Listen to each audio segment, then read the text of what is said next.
রব্বুল আলামিন স্বপ্নের মধ্যে সেই আমার আপনার উম্মাতকে আমি দিদার নসিব করব, বলুন সুবহানাল্লাহ। কিয়ামত পর্যন্ত যদি আপনারা কেউ ওলি হতে চান, আমি আপনাদেরকে রুহানি ওষুধ দিচ্ছি। হযরত সাদি সাকি রহমাতুল্লাহ আলাই উনি কারামাত দেখিয়েছেন।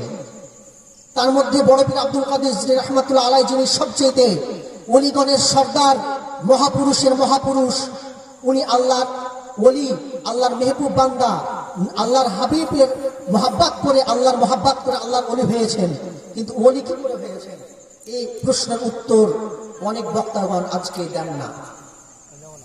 উনি নিয়ামতি নিজাম, মৃত ব্যক্তিকে জীবিত করেছেন। কুম বিজনিল্লাহ, মৃত ব্যক্তিকে বলেছেন জীবিত হয়ে যাও, জীবিত হয়ে গেছে।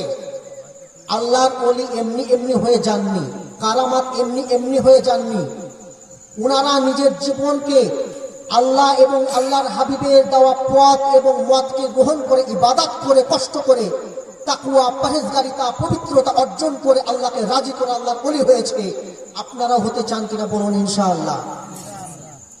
গাউসে পাকের মতো কেউ ওলি হতে পারবে না, হযরতে জুনাইদ বাগদাদির মতো মহাপুরুষ কেউ হতে পারবে না, হযরতে সাদি সাকি রহমাতুল্লাহ আলাইহির মতো, আলা হযরত ফজলে বরবী রহমাতুল্লাহ আলাইহির মতো, মাকদুমানা মাওলানা সাবাত মুহাম্মদ ভাগলপুরি রহমাতুল্লাহ আলাইহির মতো আল্লাহর ওলি হতে পারবে না, খাজা মাইনুদ্দিন চিশতি রহমাতুল্লাহ আলাইহির মতো আল্লাহর ওলি হতে পারবে না।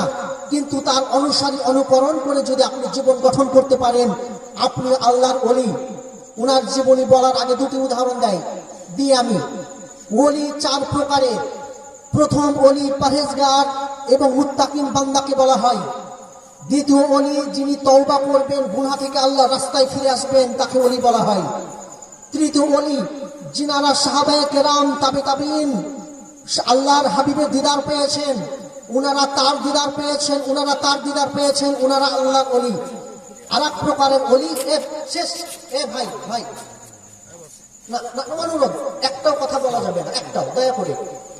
আপনাদের কাছে আমি সময় আমি আপনার জন্য চাইনি, আপনার জান্নাতের জন্য যদি এই মুহূর্তে আমার আখির মোনাজাতে আপনার এবং আমার দোয়া কবুল হয়ে যায়, আপনার গুনাহ আল্লাহ তওবা করে আপনাকে জান্নাতে নিয়ে যাবেন। এই ওসিলা ছেড়ে আপনি দয়া করে যাবেন না, কেন আমি নবী পাকের ওসিলা দিয়েছি। এবং চতুর্থ নাম্বার ওলি, যিনারা তওবা করে আউলিয়া কেরাম মহাপুরুষগণের মতো জীবন যাপন অনুসরণ করে আপনি আল্লাহর ওলি হতে পারবেন, আল্লাহর দিদার পাবেন, আল্লাহর নৈকট্য পাবেন, বিলায়াত পাবেন, ফাইজ পাবেন। ইনারাও ওলি।